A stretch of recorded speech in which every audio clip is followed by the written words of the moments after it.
Ingin memperkenalkan gimana Bu? Kenapa sih harus pakai memperkenalkan, alasan Ibu apa?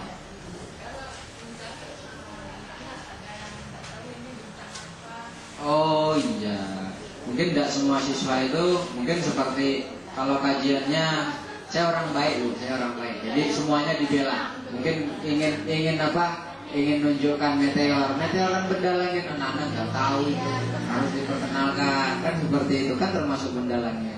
Komen kan termasuk. Nah mungkin menurut yang buat ini karena kajiannya untuk kelas 1, terus yang dibahas mungkin hanya seputar matahari, bintang, bulan, terus seputar itu mungkin.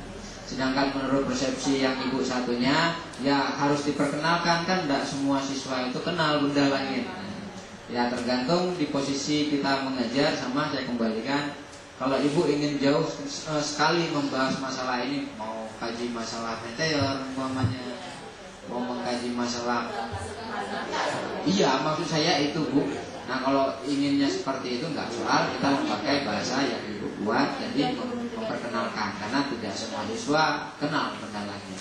Tapi kalau menurut persepsi yang satunya, karena rencananya ibunya ketika buat selabus ini hanya mengajarkan benda-benda langit yang standar seperti matahari, bulan, bintang, awan, mungkin seperti itu, sehingga nggak usahlah kita perkenalkan. Nah dari dua pendapat itu kan kedua-duanya benar, nggak ada yang salah Bu ya, tergantung kondisinya. Ya silakan.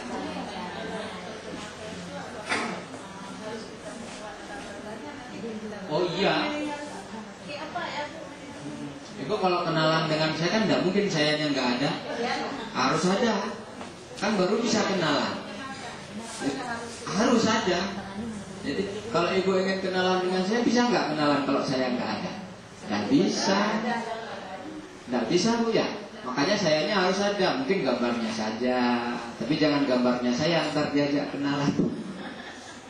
Kira-kira demikian. Jadi saya bawa ke arah-arah yang lebih mudah kita berpikir. Kalau kita ingin melakukan sebuah perkenalan, mestinya kedua pihak itu harus ada.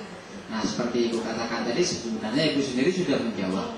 Apakah harus ada gambarnya? Iya harus ada. Kalau memang barangnya tidak ada. Kalau ibu ingin mengajar komen, ya gambar komennya yang ditunjukkan dan seterusnya. Kalau siang hari kan bisa dikasih manfaat alat apa? Dan saya mau kasih tahu sama ibu ini Bu ya. Nah, yang bahayanya yang di bawah itu membedakan benda langit di malam hari dan siang hari. Itu kadang-kadang bulan muncul siang hari Bu. Ya Bu ya. Enggak, yang paling bawah Bu, membedakan benda langit di malam hari dan siang hari. Kan kita ngajar anak-anak kan, anak-anak kelas 1 kan, biasanya tingkat daya kritisnya itu kalau dia pernah lihat mestinya protes. Kalau anak-anaknya cerdik, ada Bu bulan di siang hari, masa ibu katakan? Nah kan itu kan kalau membedakan ya Bu ya. Tapi sebenarnya memang harus dibedakan supaya anak-anak tahu memang bulan itu secara kudrahnya memang malam bukan siang. Kenapa nampak? Mungkin itu harus jelaskan sampai ke situ. Jangan sampai bulan itu kadang-kadang benda langit malam hari, kadang-kadang benda langit siang hari. Jangan sampai ada bayangan seperti itu, bahaya sekali. Karena anak-anak biasanya apa yang dilihat itulah yang benar. Ibu kalau nggak percaya coba. Terus sama anak-anak itu ada apa satu lagi Bu? Ada kejujuran. Nah itu tolong digali. Kalau nggak percaya saya kasih contoh yang paling enak aja. Ibu kalau nggak percaya besok coba masuk kelas. Nanya seperti saya tanya. Nak tadi malam tidur sama siapa? Sama ayah. Tidurnya sebelah mana? Itu dijawab semua.